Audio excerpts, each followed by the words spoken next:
Welcome back, bookworms. This is Mrs. K. I'm glad you could join me. When Jamie O'Rourke's wife leaves him alone for a week, it's up to Jamie to do the housework. But Jamie isn't just the laziest man in Ireland, he's also the messiest. When a magical Pooka arrives unexpectedly and starts to do the dishes and sweep the house, Jamie thinks that maybe he's the luckiest man in Ireland as well. But will Jamie's good fortune and his Pooka housekeeping last? Join me as I read Jamie O'Rourke and the Pooka, written and illustrated by Tomie dePaola.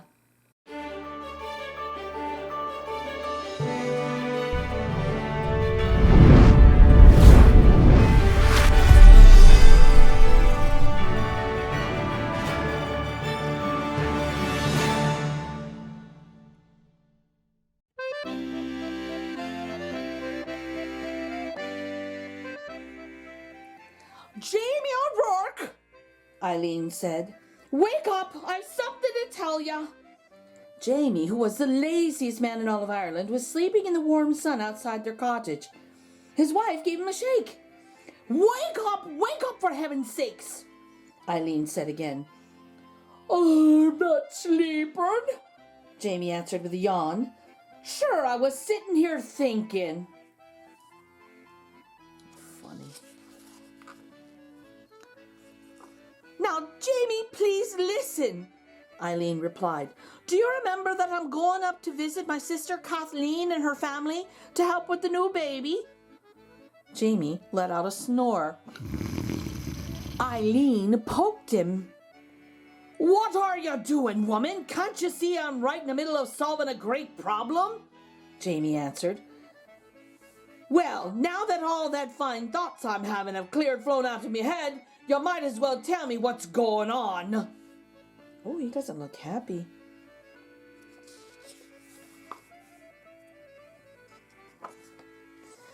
Eileen explained to Jamie for the 40th time, most likely, that she was off to Kathleen's and would be there for the better part of a week. Now, Eileen went on, I've cleaned the cottage from top to bottom. I've cooked all kinds of good things and put them in the larder. All you have to do is the washing up each night and give us a quick swipe of the broom every now and then. Well, my darling, you're too good for the likes of me, Jamie said. But don't you be worrying. I'll take good care of everything so's you won't even know you've been away.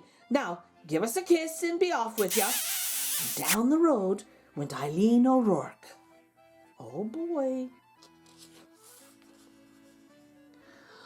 All this commotion has made me as tired as a farmer plowing 5 fields, Jamie said to himself. I think I'll just have me a lie down. And sure, isn't that a sweet idea? If I stay in bed and only get up for a bite, I'll not be dirtying a thing. So Jamie O'Rourke climbed into bed, even though the sun was high in the sky, and fell fast asleep.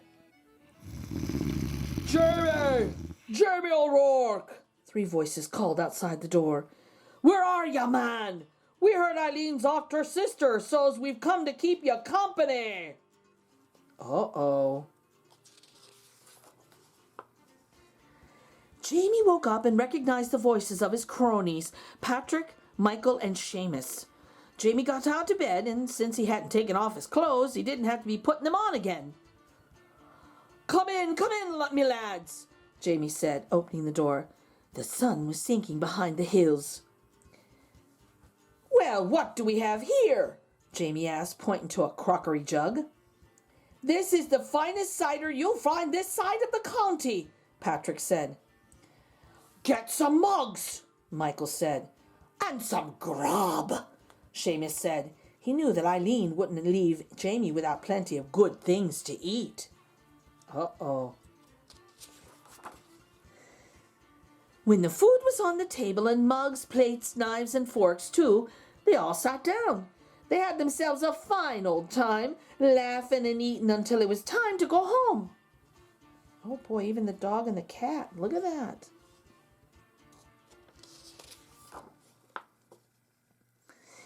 Well, the 3 friends told Jamie, we'll be heading down the hill and you'll be wanting to get your rest, Jamie. Tomorrow you'll be having a busy morning cleaning up all this mess. Aye, that's the truth, lads, Jamie said, looking around. The mere sight of the messy cottage made him the most tired man in all of Ireland, as well as the laziest. So he went to bed. Jamie was fast asleep when a noise woke him. It was the sound of the cottage door and the clatter of hooves on the stone floor. Jamie opened one eye and took a peek. And what a sight he saw!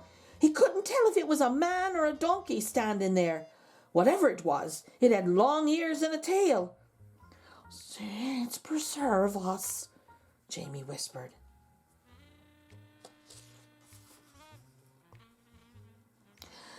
"I may as well begin first as last," the creature, who was a Pooka, said out loud to himself. He stirred the fire, poured some water into a big pot, and put it on the fire. As soon as the water was hot, the Pooka washed the dishes, the mugs, and the cutlery. He put the leftovers in the proper dishes and back into the larder. He swept the floor and gave the fire a good raking. And then the Pooka left the house with such a slam of a door, Jamie nearly fell out of bed. Oh my, I was busy.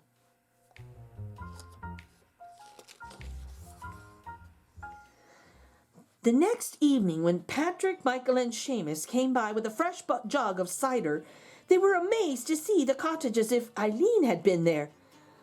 "How did this all happen?" they asked.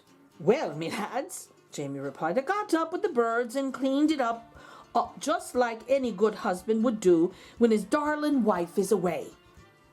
Patrick, Michael, and Seamus looked at each other. They didn't really believe Jamie, but there it was.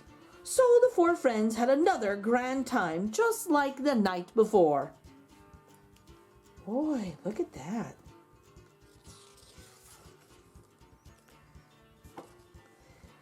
When the friends had gone, leaving even more of a mess, Jamie climbed into bed, but instead of falling asleep, he waited under the covers.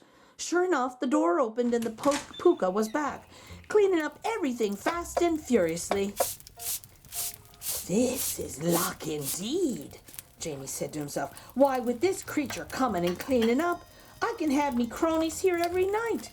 Every night, that is, until Eileen comes home." Oh my.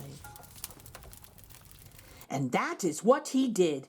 Night after night, Jamie, Patrick, Michael, and Seamus had a grand old time, making a grand old mess. And every night the Pooka came in and set things to right.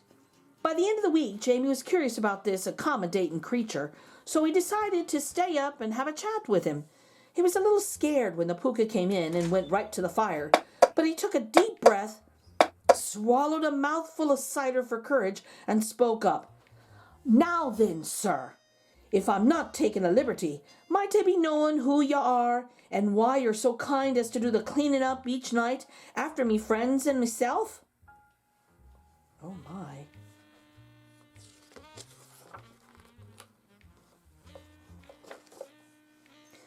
The Pooka turned and looked at Jamie. "I'll tell you, and you're welcome to it. A long time back, I was the laziest servant that ever was clothed and fed, and did no work for it. When my time came for the other world, this is the punishment I was given for me lazy ways, to find a place each night to labor in. As I was wandering by the other night, I looked in the window of your cottage. As sure as can be, you needed my help. It's not so bad, for at least I'm out of the cold, but when I finish my work, the saints preserve us, that cold wind goes right through me bones. It wouldn't be so hard if I had me a nice warm coat." Well, Jamie thought, I could probably help the poor creature out. Well, the next night, after his friends left, Jamie sat and waited for the Pooka. Eileen would be home tomorrow, but Jamie wasn't worried. He knew the Pooka would do an excellent job of cleaning up, especially when Jamie gave him the old coat he had pulled from the trunk. Oh, look at that. How nice. As soon as the Pooka came in, Jamie showed him the coat. He helped him into it and buttoned it up. The Pooka went to the mirror. He was most pleased with what he saw.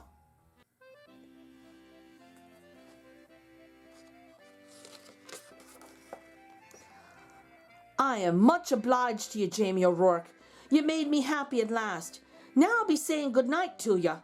And the Pooka turned to go. Wait, Jamie cried out. "You're leaving too soon. What about the washing up and the sweeping?" "Ah," the Pooka said, "now it's your turn. My punishment was only to last until some kind creature like yourself liked the way I'd done my duty and rewarded me for it. Goodbye, and you'll see no more of me."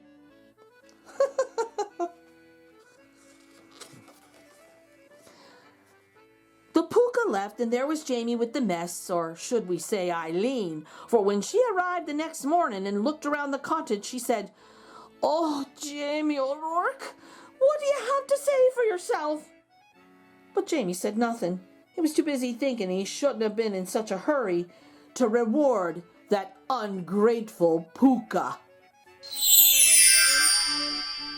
Well, bookworms, I hope you enjoyed this Irish folktale. I know we may want a Pooka of our own, but it's better if we do our chores ourselves. Now, when you get a chance, go to your local library and check out books just like this, or you can go to a bookstore and buy a copy for yourself. If you like reading with me, become an official bookworm and subscribe. Until next time, bye!